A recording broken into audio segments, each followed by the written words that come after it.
Hello dear. तो आज हम लोग जानेंगे वेट ड्रीम के बारे में या यूँ कहें नाइटफॉल के बारे में। तो नाइटफॉल क्या होता है, इसको हमने पहले इससे पहले जो वीडियो बना था उसमें बता चुका हूँ। तो उसी से एक रिलेटेड एक सवाल आया था, जो मेरे एक सब्सक्राइबर ने पूछा था कि सर, जो मेरे सीमेन जो है निकलते हैं रात में, तो उसे हम नाइटफॉल कहते हैं। तो अगर वही सीमेन अगर डे में निकले, सोते दौरान, यानी सुबह में सोया और वो निकला, तो क्या उसे डे फॉल कर सकते हैं? ऐसा है क्या? तो मैंने उसका जवाब ना देकर मैंने कहा कि मैं इस पे एक सेपरेट वीडियो बना दूंगा, आप उसे अच्छे से देख लीजिए और आप भी समझ जाइएगा और आपके साथ साथ और लोग भी समझ जाएंगे। तो चलिए, मैं उससे तो शेयर कर दूंगा ये वीडियो, और आप रहें तो आप लोग भी शेयर कर सकते हैं इस वीडियो को, लेकिन इंड तक जरूर देखिएगा। Okay, so let's begin. तो सबसे पहले हम लोग जान लेते हैं कि वेट ड्रीम किसे कहते हैं। तो वेट ड्रीम, वेट मतलब होता है गीला, ड्रीम मतलब सपना। तो सोते दौरान यानी सो रहे हैं आप, उस दौरान आपका पेनिस से गीला सा कुछ ही निकले, तो उसे ही स्वप्न दोष या वेट ड्रीम कहते हैं, है ना? या इसे हम नॉकटर्नल इमिशन भी कह सकते हैं। तो वेट ड्रीम को और भी बहुत सारे सिनोनिम्स से जाने जाते हैं, और भी बहुत सारे नाम हैं। तो उसे भी आप स्क्रीन पर देख लीजिए, और इससे पहले मैंने बता चुका हूँ, तो उसे भी देख सकते हैं। तो नेक्स्ट सवाल है कि अक्सर लोगों की सवाल रहता है कि मेल जो है नाइटफॉल के दौरान सीमेन रिलीज करता है, कम रिलीज करता है ना? तो फीमेल क्या रिलीज करती है?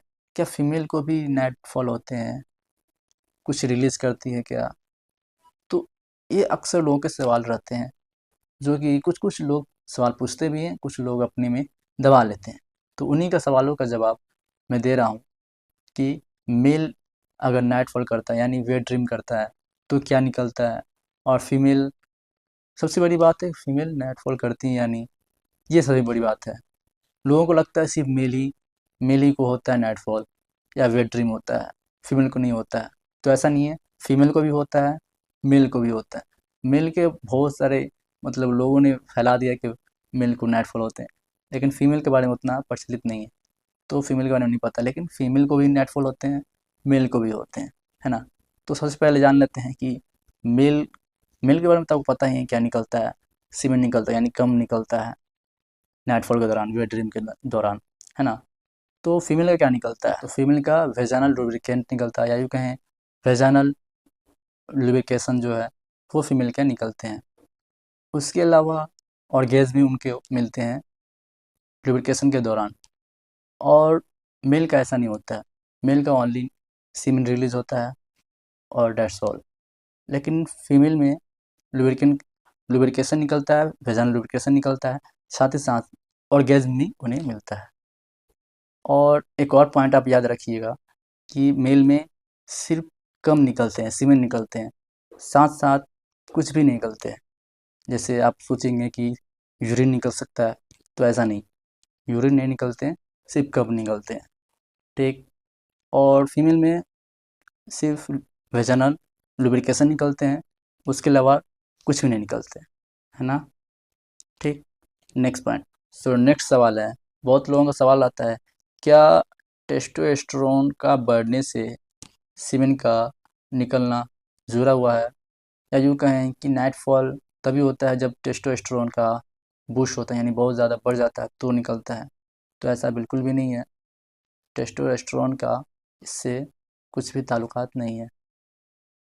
हमारा जो है सीमेन तब निकलता है जब जब आप सो रहे होते हैं, तो आपके दिमाग में डर्टी थाउट यानी गंदे गंदे ख्याल आते हैं, या सोने दौरान जब आप सो रहे हैं उस समय पेनिस थाई से रगड़ खाता है, तो ऑर्गेज़म के दौरान वो निकल जाता है। ये हो सकता है, या कोई स्ट्रेस की वजह से भी निकल जाते हैं, है ना? तो ऐसा कुछ भी नहीं है, टेस्टोस्टेरोन का इससे कोई ताल्लुकात नहीं है ना?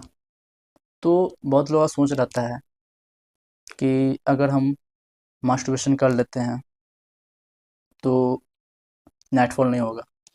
तो हाँ, कुछ हद तक ये सही है कि अगर आप मास्टरबेशन कर लेते हैं तो वो सीमेन का जो है क्वांटिटी कम हो जाता है, तो नेटफॉल नहीं होते हैं। तो ऐसा नहीं है कि आप फिर रेगुलरली मास्टरबेशन करने लगे, तो ये गलत बात है। वो टेस्टिस में आपको पता होगा कि कॉन्टिन्यूसली स्पर्म का फॉर्मेशन होता है, तो अगर ज़्यादा हो जाता है तो नेटफॉल के जरिए निकल जाता है। तो ऐसा नहीं है कि आप रेगुलर करें मास्टरबेशन, हाँ कर सकते हैं जब आपका इंटरनली डिज़ायर हो, है ना। सो नेक्स्ट पॉइंट है कि ऐसा कौन सा लाइफ स्टाइल रखें जिससे नेटफॉल रिड्यूस हो जाए, कम हो जाए। तो पॉइंट वाइज हम जान लेते हैं। तो नंबर 1 है गुड फूड, अच्छे खाना, ओके। नंबर 2 है गुड एक्सरसाइज, यानी अगर आप अच्छे खाना खाते हैं, अच्छी एक्सरसाइज करते हैं, तो इसका रिडक्शन हो जाएगा, ओके।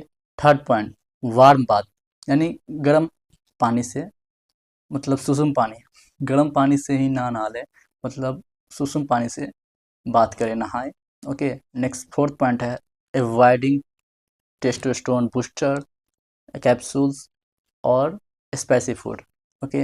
यानी कि टेस्टोस्टेरोन बूस्ट करने वाला कोई दवा इस्तेमाल ना करें, उससे ही छुटकारा पा लें, उसका इस्तेमाल ही ना करें।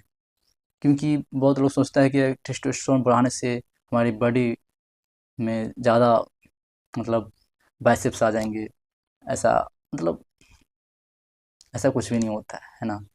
टेस्टोस्टेरोन ऐसा कुछ नहीं, उतना ज़्यादा इस्तेमाल कीजिएगा, कम इस्तेमाल करते हैं तो हमारे बॉडी पे कुछ असर दिखता है, हमारे मसल्स बिल्ड में थोड़ा दिखता है सामने में, लेकिन ज़्यादा इस्तेमाल करेंगे तो कैप्सूल से अच्छा आप रहेगा वेजिटेबल्स फ्रूट्स का इंटेक करें, बूस्टर का इस्तेमाल ना करें, कैप्सूल का इस्तेमाल ना करें, ठीक। और स्पाइसी फूड का इस्तेमाल ना करें। स्पाइसी फूड जैसे आप पिज़्ज़ा बर्गर वगैरह तेल में छने हुए, ओके, तो उसका कम से कम इस्तेमाल करें, जिससे आपका नाइटफॉल जो होता है, वेट ड्रीम होता है, वो रिड्यूस हो जाएगा, कम हो जाएगा, है ना। नेक्स्ट फिफ्थ पॉइंट है अवॉइडिंग वाचिंग सेक्सुअल कंटेंट, यानी कि आप, मतलब 18 प्लस कोई भी जो वीडियोस हैं जो आपकी ब्रेन को गंदे की तरफ ले जा रहा है, गंदगी की तरफ ले जा रहा है, उसको ना देखें, है ना। न्यूडिटी जो होता है वैसी वीडियो को आप अवॉइड करें, उस सबसे दूर रहें। तो उससे जितना आप दूरियां बनाएंगे, उससे क्या होगा, आपके दिमाग में वो थाउट नहीं आएंगे और नाइटफॉल नहीं होंगे। तो ये सब थोड़ी छोटी मोटी बात थी जो आपको याद रखना होगा, आपके जहन में सेट करके रखना होगा कि आपको क्या क्या नहीं करना है ना। तो ये मेरे एक सब्सक्राइबर का सवाल था जिसकी वजह से मैंने ये वीडियो बनाया। तो अगर आपके भी जहन में, आपके भी दिमाग में कुछ भी सवाल आ रहे हैं तो अभी कमेंट कर दीजिए, मैं आपका टॉपिक नेक्स्ट वीडियो में कवर करूँगा, okay. Thanks for watching guys.